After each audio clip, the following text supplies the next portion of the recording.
Minahan. Welcome to Talk Cosmos, the show where Sue Rose Minahan and her panel of guests bring you insightful conversations to awaken consciousness for soul growth.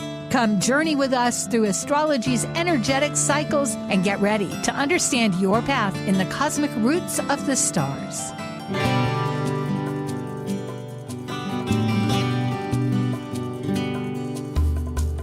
Hello, everybody. This is Talk Cosmos. I'm Sue Minahan, and we have our panel that comes every quarter, every season, Astro Jam. And we kind of embellished and made it, I, and all of us, a little new for you today. And we're going to jump right into it because we have a lot to unpack. It's about the equinox, but then if you look on Talk Cosmos, there is tons about the equinox. The sun and the light and night equalize just long enough to give us some ideas of, whoops, there we go, and we're changing into the next season. So let's begin. We're going to just start right off. Thank you. And if I can get my hello, Justin, hello, Sean, Jolly, Marie, Melissa, and Israel. This is great. Do we have our slides there? I didn't lose them, I hope. Did I? Nate? Need to upload them. Oh, no, I wish you would have told me because I had to go away. All righty. Well, then why don't each one of you just identify yourself, starting with Justin, say your name and what you, Well, go ahead. Why don't each one of you just identify yourself, starting with Justin? Yeah, my name is Justin Hilsey, and I am coming to you from the Pacific Northwest, and that's it. Sean? Hey, I'm Sean Kelly. I'm coming from Mount Shasta, California. I love to dabble in evolutionary astrology and am honored to be here amongst all these amazing people. Thank you. Marie. Hi, everybody. I'm Marie O'Neill. I am in Santa Rosa, California. I'm an evolutionary astrologer, along with being an esoteric astrologer, author, and life coach. Melissa. Hello, I am barely awake. It's dawn here in Brisbane, Queensland, Australia, but I am delighted to be here again with all of these bright, shiny faces and stars in the universe of astrology. And my focus is dwarf planet astrology. Israel Ahose. Yes, I am here in London, UK, from London, UK. I am a professional astrologer and I blend traditional, medieval, and psychological astrology as one. And yeah, always great to be here as usual. Great energy. Excellent. Well, we do have our teams and we'll get right down to that. And I suppose the universe has always had, if you want change, Sue, well, this is how we're going to do it. So now we are ready for our slides. Thank you. We have these, again, these are the websites for everybody, and it's Sacred Planets for Israel. Jennifer isn't able to make it. Jolly is Bodhi Mindful. Justin Crockett Elsie is his name. Melissa has a Substack, which is her name, Melissa Elvira Billington, Trust the Longer Journey. And if I can see the last one, which is, and Sean has, why doesn't it show it? Darn. Well, Marie, go ahead, Sean. It's Evolutionary Astrology. Yeah, that's quite all right. Okay. And Marie O'Neill is Padma Life Coaching. So what is Astro Jam? We have clues, we have mystery charts, and the script basically is this team will improvise on the chart that they've never seen before because the other team was the mastermind that came up with it. However, we do have a clue, and we also know the century. The clue is a riddle, so we'll see how much help that is, but it's still a clue. We haven't had it before. And then the horn, we've added an extra feature. There's going to be a bell and a horn giving us, just like in the theater, time's out, folks. And then we talk, we reveal the chart, and we discover, hey, look at that. This planet, that planet, it made sense or it didn't make sense, whatever we want to do. So Israel Ahosi, and you can, on your own leisure, look at this. He is in England. And we have Jennifer, who's not here. We have Jolly, also from England, Jolly Knott, and she's a Reiki master and coach. We have Justin Crockett Elsie there in Washington, who's an archetypal astrologer, teacher, author, and has many shows on Instagram and his YouTube. And Marie O'Neill, the founder of Her Life Coaching, and does work with Kepler College, and an author. And Melissa Elvira Billington of Australia, down there in Brisbane, as we know, down under. Trust the Longer Journey is her Substack. And she also works with Alan Clay of the Dwarf Planets, which is very exciting. And she does a few of her own exciting, wonderful dramas. And Sean Kelly of Mount Shasta, their evolutionary astro, who's a speaker and executive in motivational leadership, who has his own talks coming up, and worked with many wonderful astrologers and myself. Talk Cosmos, I'm founding it. I founded it rather. And I'm evolving. I've got something in the works that I'm tempted to talk about, but we'll find out. So our first panel team is our three people. Jen won't make it. Israel Ahosi of England, Jolly Knott of England, and Melissa Elvira Billington of Australia. The Commonwealth itself. Commonwealth. Now we have a theme. It's a fall equinox, and that can be any event, person, place, or thing relating to the equinox throughout history, or occurring on the day of the fall equinox. The century for this particular chart is the 17th century, which is back in the 1600s. The clue: rumors are like seeds. They spread and grow until they become uncontrollable. Mm-hmm. So now I'm going to preface this. There's a bi-wheel, but I also separated it into two charts. So when you see the bi-wheel, exclaim, I'm the inner Mars, as you talk, this is what you're feeling or what Mars is thinking or doing, or I'm the outer chart Mercury, and I think that's blah, blah, blah, blah, blah, whatever you think. And if you want to see the two separate, somebody chime in, because I can toggle back and forth. It's another little twist. All right, there you go. Rumors are like seeds. They spread and grow until they become uncontrollable.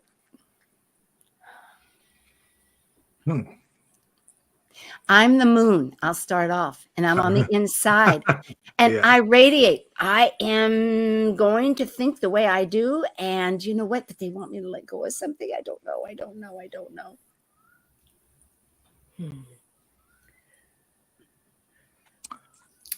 I am the sun. Sun in Pisces. I'm on the ascendant, which makes me extremely sensitive. And the fact that I'm conjunct Neptune as well, it really makes me sensitive in a way that I plug into the collective, a collective ideal, perhaps an element of self-sacrifice. There could be elements of victims, but I shine. I'm on the ascendant, so it allows me to be radiant and share and shed my compassion and sympathy and empathy for whoever comes into contact with me, or wherever I go, I shine that light. I am Mars, receiving a conjunction from Jupiter. I'm Mars in Gemini, so I'm doing things a mile a minute. I'm talking, I'm walking, I'm moving, I'm coming up with ideas, and Jupiter is just making them bigger and bigger and bigger. I am Ceres on the inner ring, and the embodiment of the outer in a very deep way, and also philosophical way, being in the 9th house. I could also be Ceres on the outer ring, not too far away, virtually conjunct, but in the next sign of Sagittarius. So doubling up on that philosophical sense of the seasonal and the nurturing, the give and take of life. I am Venus in the inner ring in Aries, fighting for beauty and for the things that I love, and receiving the energy of Vesta. So guarding a sacred flame and guarding a truth and a wisdom that only I can shine into the world. I am Mars in Gemini, on the cusp of the 4th house, conjunct the IC. I bring aggression. I bring rage, although I express myself through words.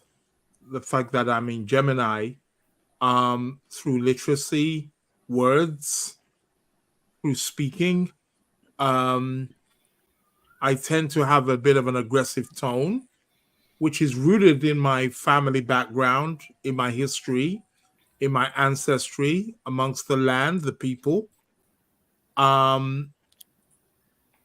am potent, and I want to express my potency and my strength and my power through my way of communicating.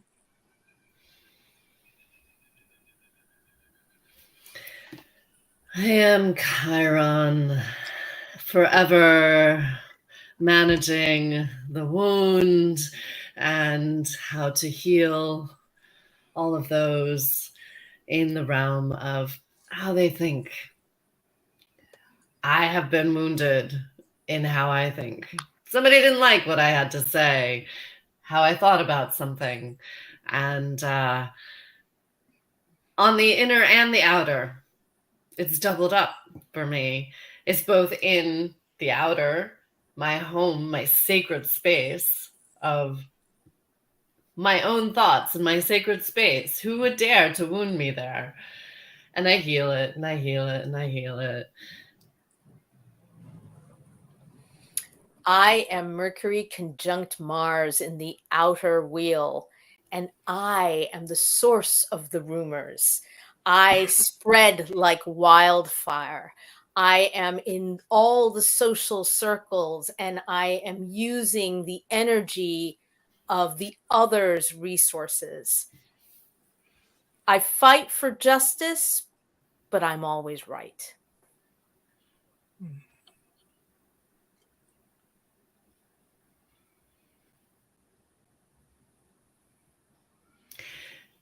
Sue, is this Eris in the 7th?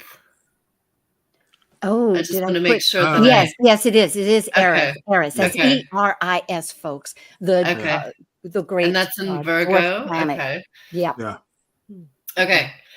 So I'm Eris. I am here standing in the field of the other, the significant other, and I'm not going to back down. Like, everyone is included, and it's my heartfelt duty to make sure that everyone is included and not left out.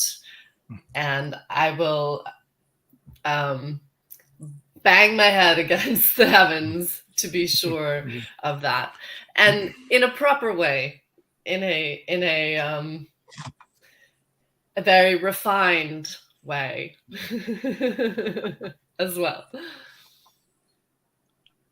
I am Jupiter in Taurus in the 2nd house. My job is to expand my resources, money, sense of security, and I do it abundantly. I am placed in this chart because it's my mission and my job to make sure that there is always enough money, resources, not just for me, but for others. But you know what? There's just too much. We've got to pull it back. I'm Saturn, and there's way too much going on here, way too much of a big picture. So let's narrow it down. I've got all this Gemini to contend with, and what we need to do is pull it down to one big philosophy. So is this okay? Same thing. Same okay, two same. charts Right. separated. Okay. Yeah. Okay. Now we've got Lilith conjunct the sun too. Okay. I am the nodal axis, and I am the magic wand in the chart, stirring up stories. And with this nodal return, I am coming into my true purpose. I am Mercury in Aquarius, where I have the ability to communicate. However, I am in the 12th house. So I speak on behalf of the collective, those who have passed. I am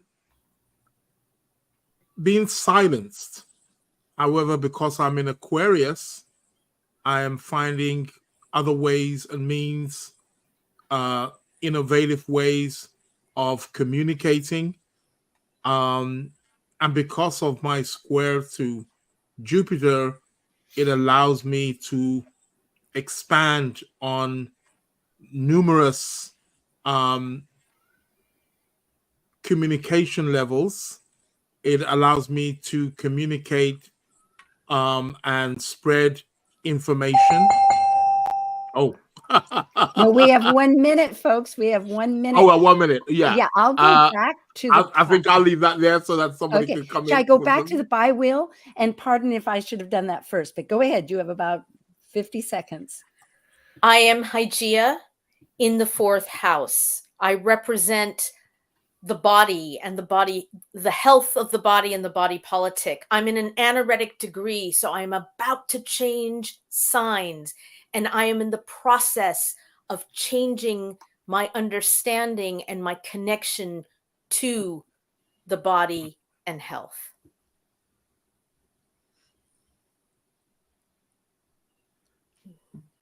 In the outer wheel, I am the sun in Libra. So I'm balancing all of this dichotomy between Sagittarius and Gemini, between the big picture and the smaller picture, between the North Node and the South Node. Woo! Wow, we have here time. Okay. So now we have to guess what that was? Well, do you have an idea? Otherwise, the mystery chart's revealed. Go ahead. Well, so it was Sinistry. It was two charts together. That was a surprise. I know it is, and pardon, we'll work on how to present that. But here it is. Get ready. The Salem witch trials. They were in the United States, and it was in 1 year. And I apologize. We haven't yet determined whether it was an event, person, place, or thing. Right. And maybe after this, everybody will decide they really want to know that. Yeah. But it did involve people. And Justin found this out, and he can talk about it, the whole group here. But it was... That's what I was trying to explain, that the one chart was the start of the event. See, on February 29th was the first official complaint in the Salem area, and the 22nd actually on the fall equinox was the last executions in the Salem witch trials, and there's actually 8 people executed on the 22nd. And what happened after that was that there was this backlash that happened. But there's a lot more to the story, in that it was ultimately 25 people got caught up or were killed in the situation, and it affected over 150 people. But the reason why we wanted to show the start of the event and the end of the event, which was actually on the fall equinox, was Mars, because Mars in Gemini was right there with that Chiron, and it really explained a lot how that Mars then ended up in Libra. and it kind of gave you the bigger picture of the event. So. Well, and I love that little bit down there that you have at the bottom. That's new to me, but totally makes sense that the toxicologists have found that there was actually delusions coming out of Yes, Actually, indeed. I discovered actually, that. that was actually, there's a really great book. I'm researched this actually, and I used to work in Salem, that actually was debunked. And because these events happen not only, that's the thing, this not only happened in Salem, but was also happening, these events, affliction with children was happening all over the colonies and also in the UK at the time.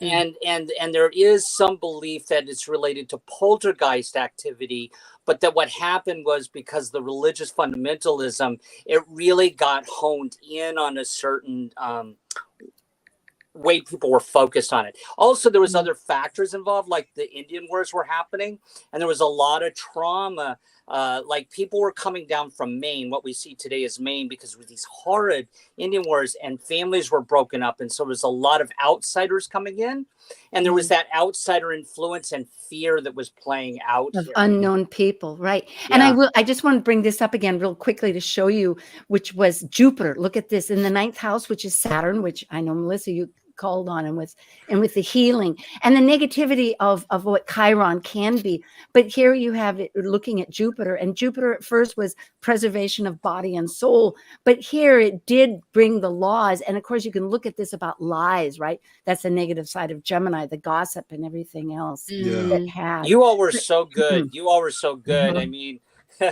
Israel mentioned victims. Jolie mentioned the body politics. Melissa mentioned that whole Chiron thing. You all were really great. Now, interestingly, though, this really established, remember, this is like late 1600s. So just the next century became the United States Constitution, but it played a huge role in that because it truly hurt people tremendously, and they made what was it called, reparations up until this last century.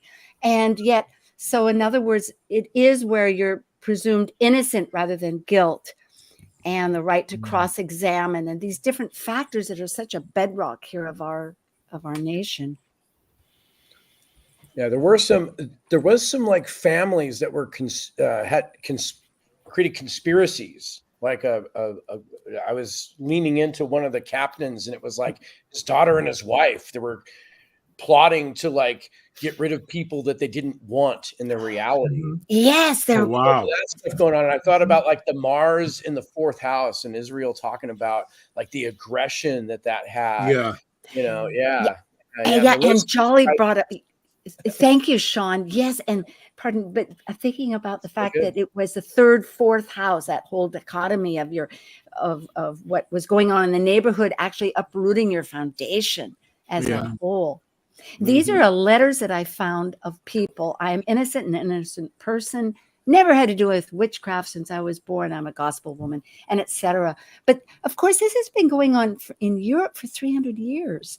And Europe had its own real travesty, and they killed thousands of people all over. It wasn't just England, it was France and all the different countries. And so these people had come from Europe. And so it was another later. Yeah, there's a really great book. It's called In the Devil's Snare by historian Mary Beth Norton. And she goes all into the different theories, and then talks about what was going on in the bigger picture of how these people were being affected in their lives. So this was sort of the the culmination, and it just really came together in this one town. It could have happened in any of those towns, but it was just this one specific town that was like a perfect storm of how people played out their fears. And didn't you say too that it was because finally people began attacking very reputable, upstanding people in the community, and that's where the the governor said, wait a minute, we've got to stop and look at all this. Yeah. Instead of just the gossip and took off. Amazing what happens when we allow fear. Yeah. Well, yeah, that was what I was going to say. It's fascinating to look at those charts now from this perspective of, for example, Eris in Virgo, an unevolved planet or an unevolved energy is going to be more on the lines of like purifying out the other. That was in the seventh house. That's a very different translation, knowing some of the story. Yeah, it is fascinating, isn't it? And I'm wondering about the degree of Eris, because we had the Pluto, was it the Pluto-Uranus conjunction in 65? Yeah. So I wonder about the people born with that conjunction and whether, there's a correlation or connection. Interesting. Here. Yes.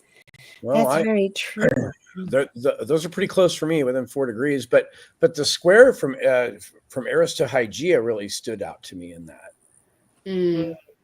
Yeah, it's purification. Yeah. And the moon too. I was thinking the moon here. The moon, in Leo. Yeah, that nobody mentioned that. I was almost going to jump in. Well, and that religious fundamentalism with Saturn and Sagittarius. Yeah. Religious dogma. Yeah. But then law probably finally prevailed when Jupiter moved into that with Mars to say, hey, let's. So and the impulsivity. Go ahead. So then, I wonder, I'm speculating about the asteroids and whether the people who were persecuted represent the asteroids. Because, there were men persecuted, but they were mostly women. They were women, but they were also healers and nature. Yeah. They weren't. And so I'm just wondering if that represents, if they represent those asteroids. Good point, because look at Venus. Venus is conjunct with Vesta, the hearth, the inside chart. And on the outside chart, Venus is conjunct Hygeia, which is and I almost put those in the charts for people to understand, because not everybody understands about the asteroids. Well, thank you very much. We are going to go to our half break, so we have enough time for our second one. And thank you to Jolly and Melissa, Israel, Justin, Sean, and Marie. We'll be right back. People, stay tuned. Grab something to drink, but we'll return.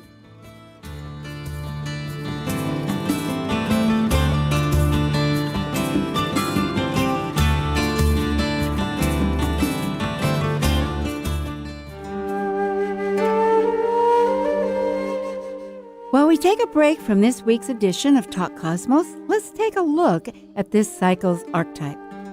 We are currently in the yin period of Virgo. By leaving a cycle based on the creative manifested legacy of our highest creative form, the energy of Virgo completes the last sign below the horizon of the self and requires discernment to perfect oneself through the mental process of critical analysis. As a mutable earth sign duly ruled by Mercury, Virgo refines, heals, or fixes through daily routines, developing skills and services to control nature's chaos and maximize efficiency.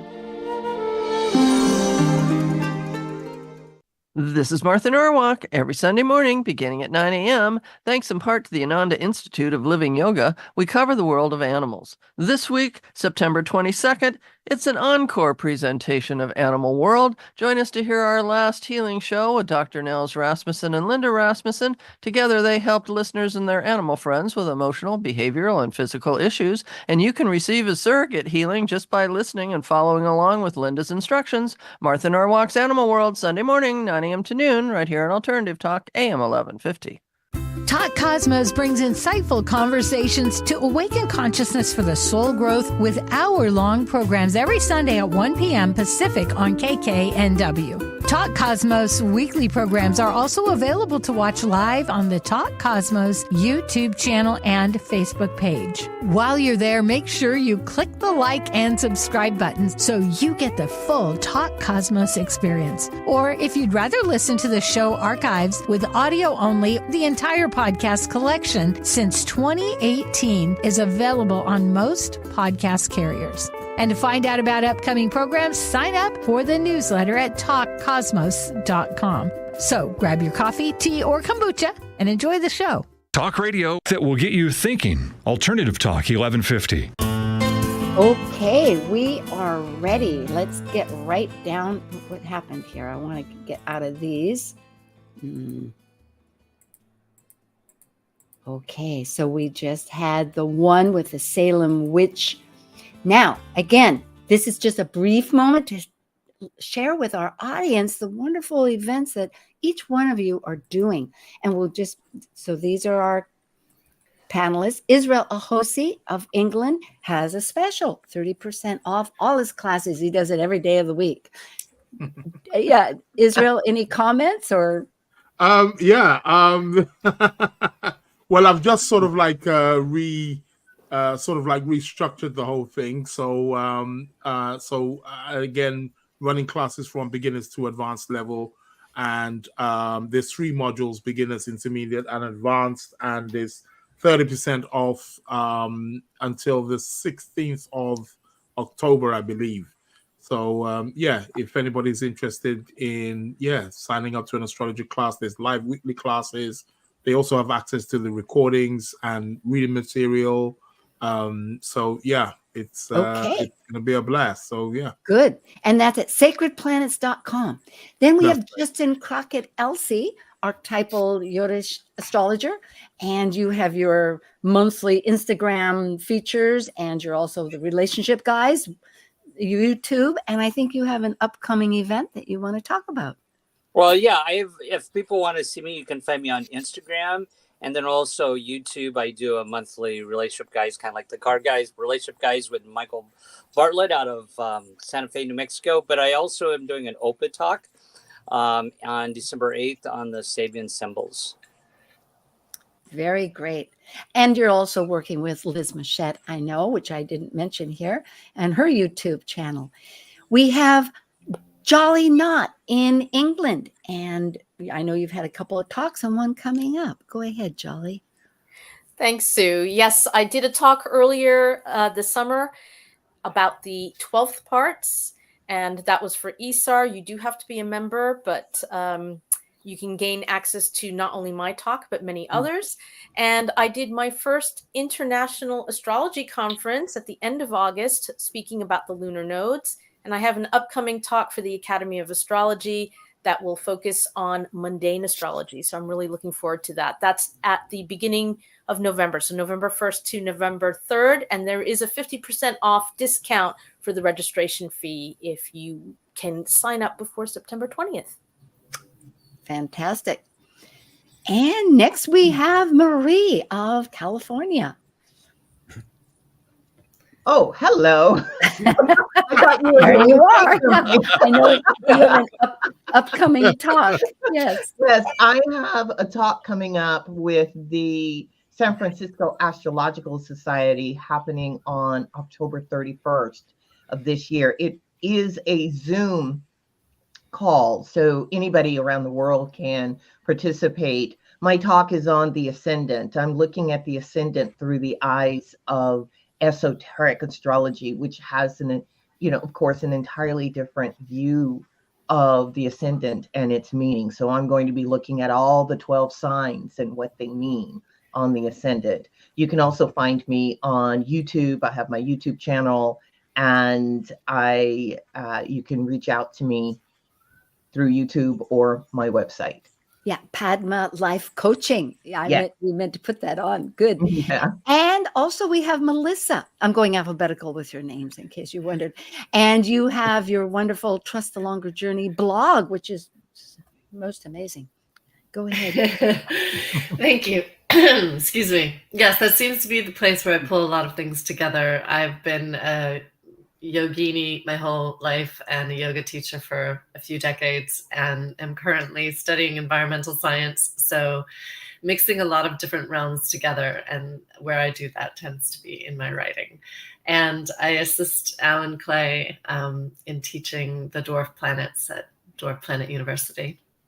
So no specials, no special talks, but always inquiring. However, I exploring. did add your Heaven on Earth, which I'm looking forward to when you My edit, because show. that So I sets did, out the yes. dwarfs.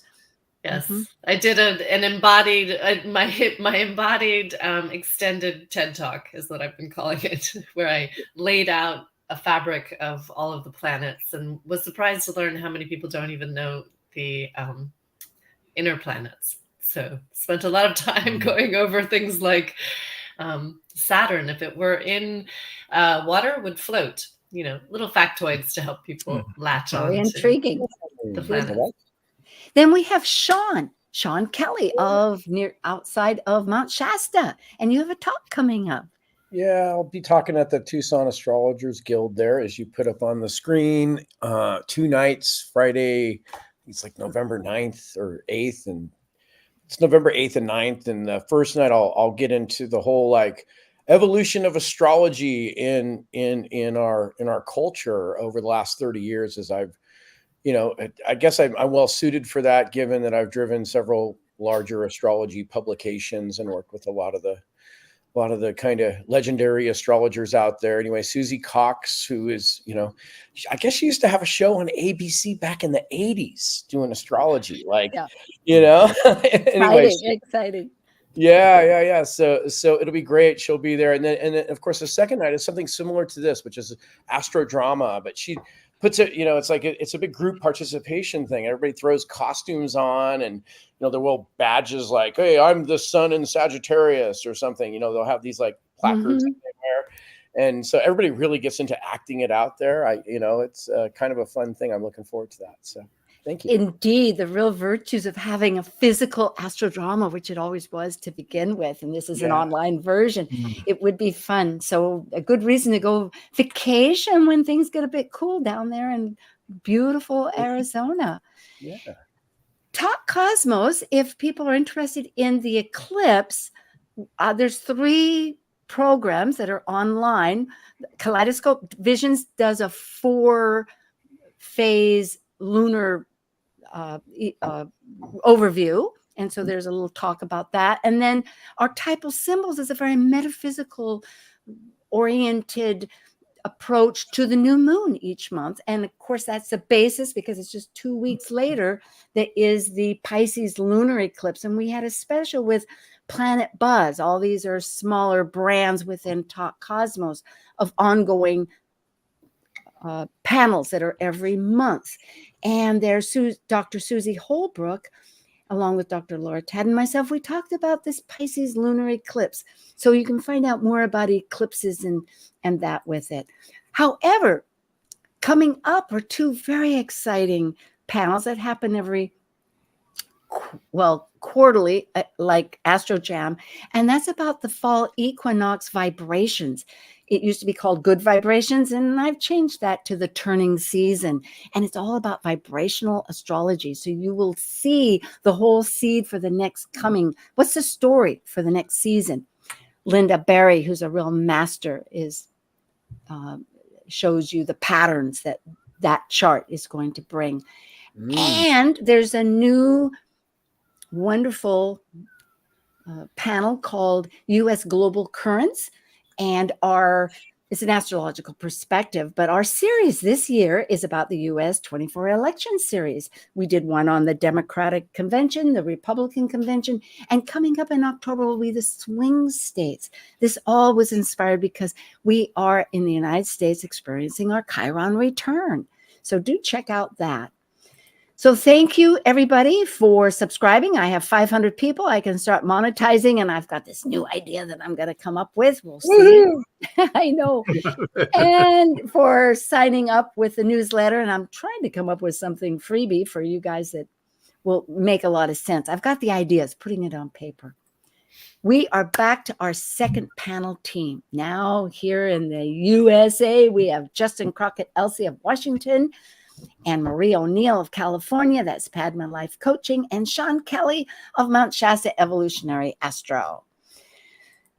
Again, the theme is the fall equinox, any event, person, place, thing relating to the equinox. And we might just tweak that in the future to let you guys know a little more clear what we're talking about. Same century. And it is. You both went like, we're back to the Enlightenment, the period of Enlightenment.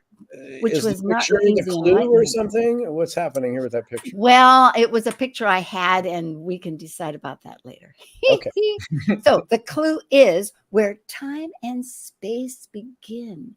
East meets west. Or time. 1700s, huh? Now, again, we have the two. We have, and I'll preface it here. You have two if you want to see it, or you have one on.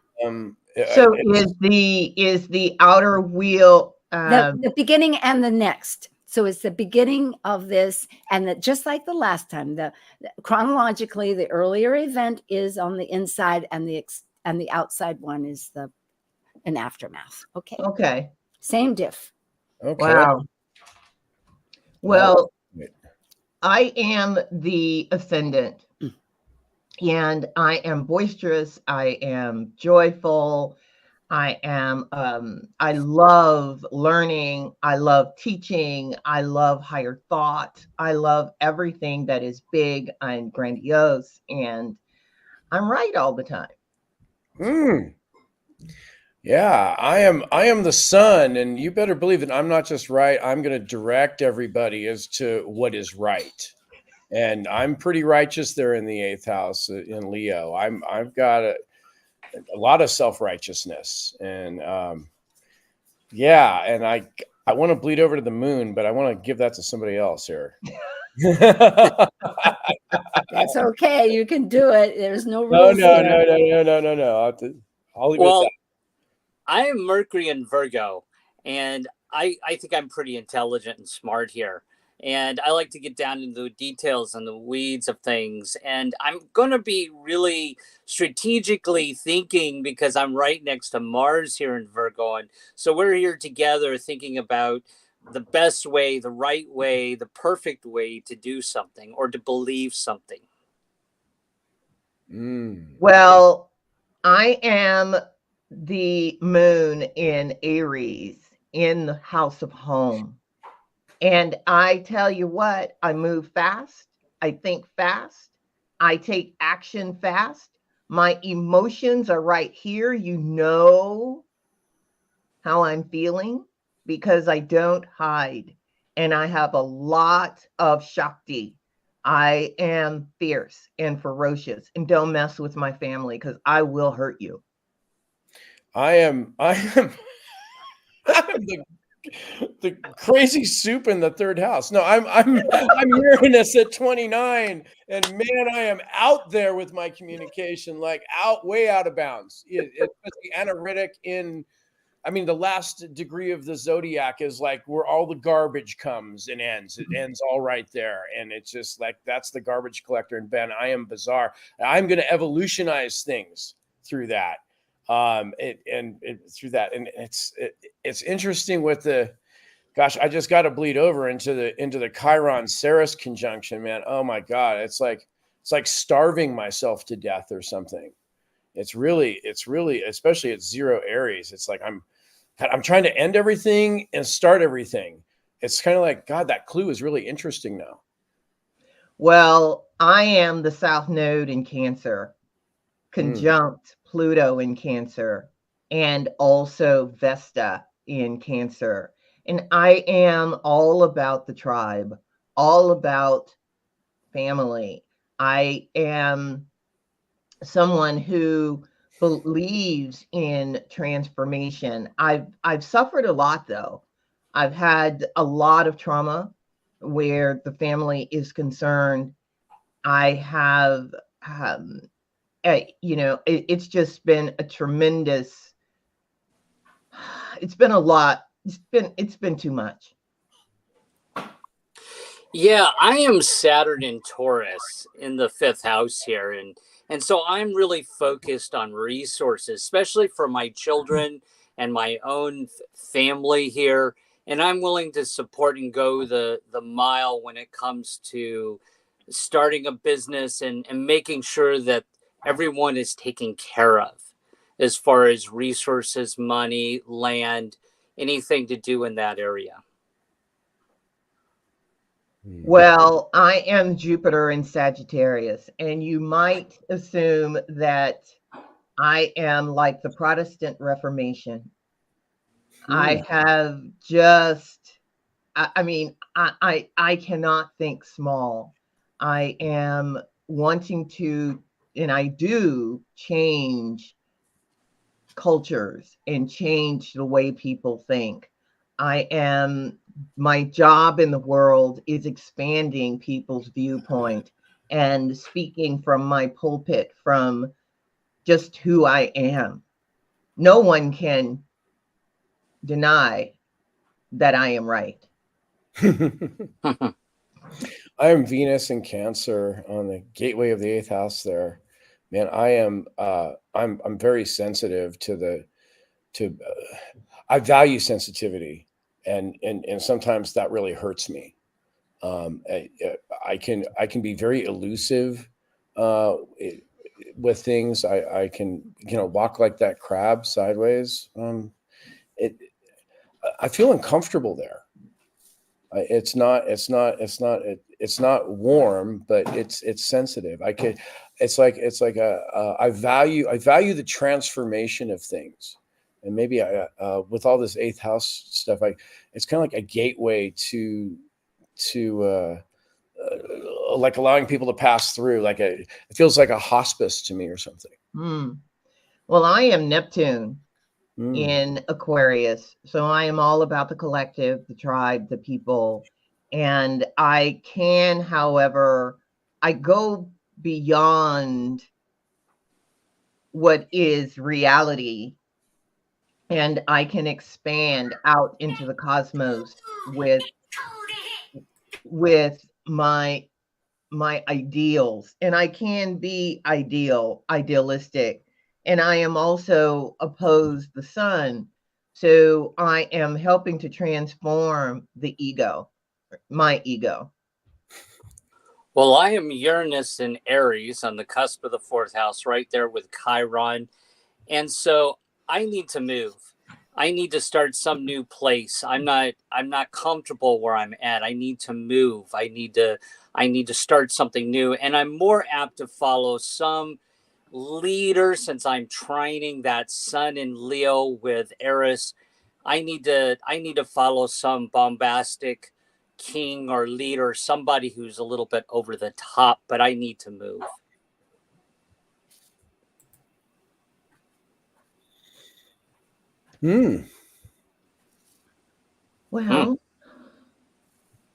Well, I have certainly moved into Jupiter in being very methodical. I have climbed that mountain. I can be a little bit dogmatic, but I reached my goal, I've reached the goal, whatever it is that I've wanted to achieve, especially because I am Jupiter in Capricorn. I am the authority. I am that moon in Cancer, that new moon next to Pluto. The underlying aspect of what drives me here is family and the tribe. And so I'm starting something new here for the tribe or my family. There's some new beginning for the family through some sudden event here. I am Mercury square Mars, and I am all about do what I say. I've got the strong focus with my persona, but don't pay attention to what I do.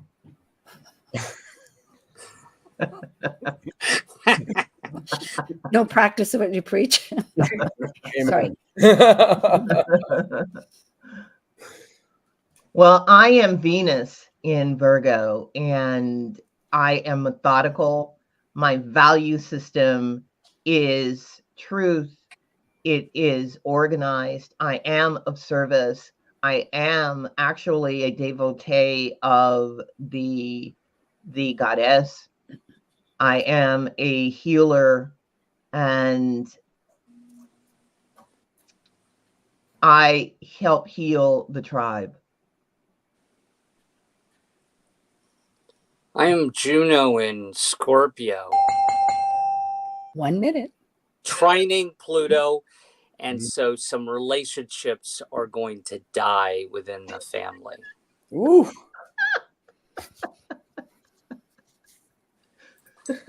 Whoops. Let's go. In your last 50 seconds here, any thoughts? Oh gosh. Jupiter on the North Node. Is this the Pilgrims or the I don't know. Jamestown? I know. It feels a bit more nefarious than that or something.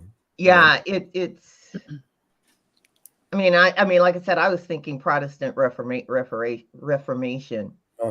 Martin Luther. Oh, we shall find out.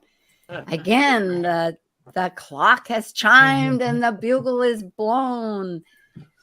A mystery chart's going to be revealed, and it is, whoops, the Royal Observatory in the UK, right in Greenwich. I've been there. Jolly came up with this. I was standing, and I'll show you ahead. But they were seafaring folks, and the king wanted to learn latitudes, and these had a royal astronomer, and he laid the first rock or stone, whatever foundational thing, on the 10th of August in 1675 at 3:14 p.m. in Greenwich. And then a year later moved in. He was John Flamsteed. And this Greenwich meridian, you can literally, it's a green light. You can stand with 1 foot in the east and 1 foot in the west. It's most incredible. Oh my, east meets west. You guys had some good clues there.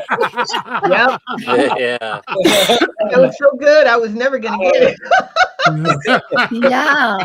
So it wasn't, it was the oldest scientific research institution, but it changed everything. It was for navigational purposes by King Charles II. And there were only 9 of these royal astronomers in 300 years, and the first 2 plotted all the stars, but they also changed clocks because the picture was a clue. I knew it. Yeah. It came up for both of you. It was. You're pretty astute. And whoops, this is the wrong one. I want to go back and talk about this a little bit more. But it also had to do about clocks, because up until then, everybody had their own time system. So really, should we look at the chart just a little bit more, and you can see how maybe what you're thinking about it? Well, I'm thinking about that square with the Jupiter, Mars, Mercury. That square there at the I take it that's the beginning. Yes, it is. On the left. Yeah, on the left. Yeah. That square precipitated, that's in the 9th house of higher learning, higher education, and it's very smart. It's Virgo. It's strategic. There was some strategic plans. We've seen Mars and Virgo in Napoleon's chart, but it's squaring Jupiter, which is beliefs and expansion there. Yeah. So when the stars, when they first moved in or were planning for this, there were only 1,000 stars charted by Tycho Brahe, I think. And by building the Royal Observatory, they were able to chart 60,000 stars. Wow. For really true navigation on the seas, which obviously going forward was a big deal for the navies of the world, particularly for England. I mean, that I was- guess that was beautiful. the sun at 17 Leo and the 8th should have given royal right out of that, I guess. Yes. Exactly. You've picked up so many clues, and in the future we might do the bi-wheel if we do a bi-wheel. But you all did so great. I came up with one. I'm going to throw this out for people to look at later, because the equinox is many things we cannot measure. But looking here, Hovenweep National Park are these wonderful buildings that it's now a dark sky. They were celestial observatories, and it was during the Four Corners for hundreds of years. And many nations, and it happened to be the Navajos, were in one of the tribes and were the code talkers in World War II and really helped with that war process. And here we have an amazing chart between, whoops, I want to go back to it, Nathan. But at any rate, it was, so in other words, it is an idea that the vastness of the sky is really eminent. Well, people can look at that later, but it is most incredible that time is timeless. Thank you. Thank you for joining an insightful conversation on Talk Cosmos, the show where Sue Rose Minahan and her panel of guests awaken consciousness by connecting soul growth patterns with astrology's energetic cycles. Be sure to tune in next Sunday, 1 p.m. Pacific Time, to continue your journey through the roots of the cosmic